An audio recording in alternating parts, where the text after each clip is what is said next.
Ladies and gentlemen, some of the interwebs out there, smashing MV strong style cinephile. So, Flash, Armageddon Part 2. Let us geek about it for a scant few minutes. Barry gets whammied. That's pretty much the gist of the episode.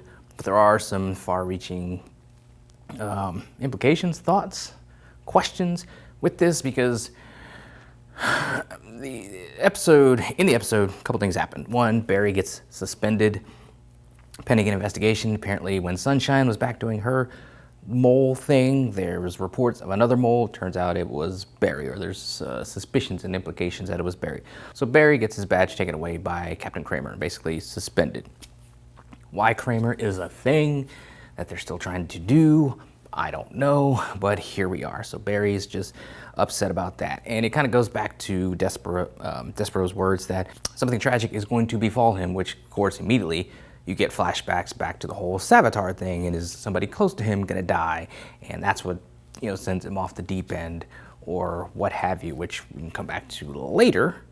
But that's the setup, and that's what Despero is going with. The fact that everybody is so quick to believe Despero in this is kind of a concern, perhaps. The case that Barry gets pulled off of, he was investigating. Apparently some bank employees went mad and the bank got robbed. Apparently it gets traced back to a meta called Zotar, who just looks like a bargain basement, like gypsy fortune teller looking chick. Maybe the budget got trimmed down a little bit this season, so they had to go to Party City to get some stuff, because that's what it looks like. She has mental powers, she has telekinetic powers, and when Barry goes after her, at one point she whammies him, and he ends up attacking his friends. He blacks out over that. Once they figure out the issue, he manages to stop her when she tries to stop a shipment of priceless museum artifacts, and presumably he stops her. Everything's hunky-dory, but then you find out that Barry attacked the city in some fit of rage, throwing lightning and everything around. But of course, they had to make sure they mention that nobody was seriously, nobody was killed. Everybody was just seriously hurt. Because, whatever. So there's that, and then we also get the revelation that Joe is dead. Joe has been dead for 6 months. And I kind of wondered earlier in the episode when Barry went to go talk to Cecile, and she was kind of looking upset about stuff. I was like, where's Joe? And people on boards I know had kind of wondered even in the last episode, kind of, where's Joe? Apparently Joe is dead. Is Joe actually dead, or is this all part of Despero's machinations? We get some backstory on him, where he was from a planet that was oppressed.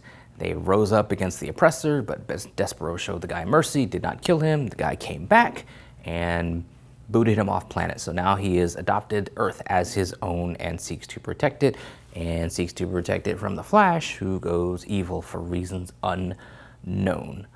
Again, it goes back to, we thought it was just Zotar whammying the Flash, and maybe she was, but maybe it's Despero, who has mental powers, whamming him on top of that. But then it's like, okay, to what end is Despero mucking with the Flash?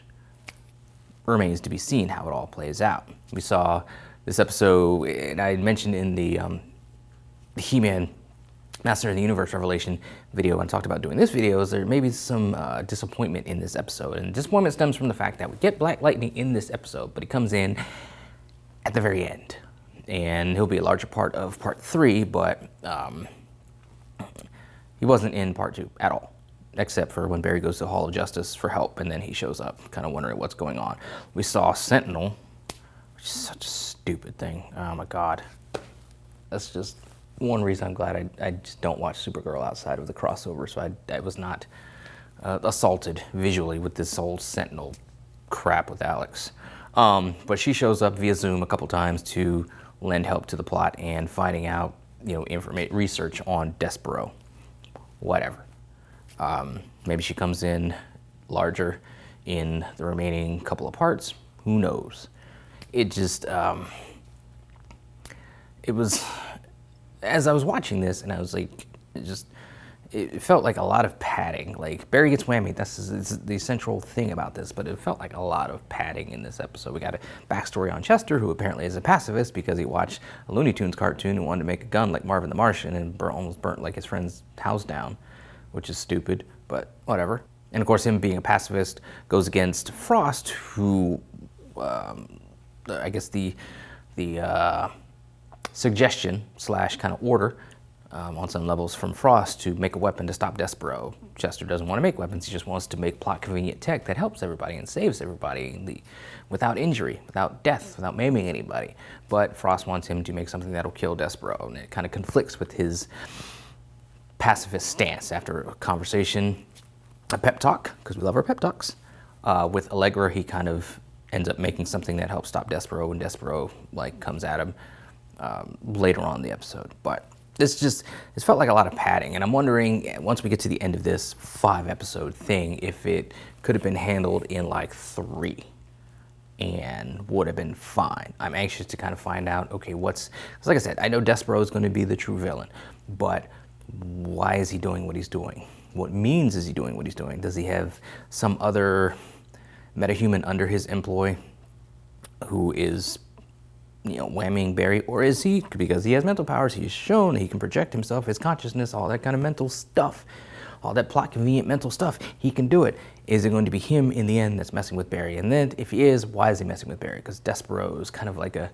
larger Justice League kind of threat villain from the comics, but here he is coming after just the Flash, seemingly. That's it. So remains to be seen kind of why. Is Joe going to be dead? I thought I read that Jesse L. Martin was re-signed for this season. So is he taking a smaller number of episodes? We know he had back surgery, I think last season, which is why a lot of the episodes that he was actually in saw him sitting down or just barely moving to kind of accommodate for that. So I'm wondering if he got even a lighter episode load for season 8. And is this going to be maybe his swan song? Remains to be seen. It would be good. I mean, Jesse L. Martin as Joe West has been the salt of the earth, been a great guy. He's been a fantastic character throughout this whole thing, but he's just kind of spinning his wheels, and has been for the past, I'd say 2 seasons, 3 seasons, maybe. So maybe it's time for him to move on. I've said that these shows need to stop being afraid to shake up the formula, and if things are getting crowded, then just shuffle people on out the door. Like we did with finally getting rid of all our Welleses, even though Kavanaugh's coming back as Reverse Flash, which I don't like. I think Reverse Flash should come back for the series finale. Carlos Valdez as Cisco finally, 3 seasons too late, left. We should not be afraid to shake things up and to shrink the cast down. So if Jesse L. Martin decides to move on, cool, I'm all for it. Kind of shook things up with Star Labs, because as part of the whole driving Flash to madness thing, apparently radiation sensors in Star Labs were been busted for the longest time, so they get booted out of there by some government officials. If they go through Star Labs servers, they're going to find out all their secrets, including Barry Allen's the Flash. Not like Barry doesn't tell everybody he's the Flash anyway, routinely, because the Arrowverse doesn't like secret identities, whatever. He has to purge the records, and thus purge Gideon as well. And then they kind of make a makeshift sort of setup. I'm assuming they'll get something better than somebody's guest house eventually. But if we're going away from Star Labs, if we're going away from Gideon, if we're going away from Jesse L. Martin, again, it's just, let's not be afraid to just escape the formula and just do different things. Just shake things up, because things are stale, they're formulaic. We've seen basic tropes and just stories and the way things play out repeatedly on these types of shows. So we just need to just not be afraid to go against the grain and just do different stuff. Shake things up. Shake up the status quo. That's all I'm asking. And if this Armageddon eventually results in us doing that, to where things are the status quo is totally different as far as supporting cast, the main location, I'm all for it and I'll appreciate it. If not, then what are we doing? You're just spinning your wheels, you're on fumes, have been, and season 8 should be the last season, but it probably won't be. Maybe season 9 will be. If season 8 is not, then season 9 should be at a reduced episode count, because it's just padding. It's just You already have the syndicate. You already have enough episodes for syndication, all that kind of stuff. You did that like seasons ago. So what's the point? But it remains to be seen. I thought this episode was kind of lacking, a little lackluster, kind of stupid with the dollar store villain. But I mean, it is what it is. Like I said, I will judge this episode as well as the first part and the third part and the fourth part and the fifth part as a whole. The sum of all their parts, I will judge it then, because it's supposed to be a totally connected event thing. So I will judge it on that merit and not so much judge episode by episode. But remains to be seen how it all turns out. Hopefully Joe's not dead, but if he is, cool, I'm fine with it. Like I said, shake up the status quo. Everybody doesn't need to just move off, move to another city or get a promotion that takes them to another city. If they want to kill somebody, kill them. They want to kill a fan favorite, kill them. That's what I say. But anyway, those are some of my thoughts on it, scattered as they often are. But guys, I think, let me know in the comments below. Follow me on social media. Talk to me there, talk to me here. Still got some Hawkeye to get to. So excited. Let us geek.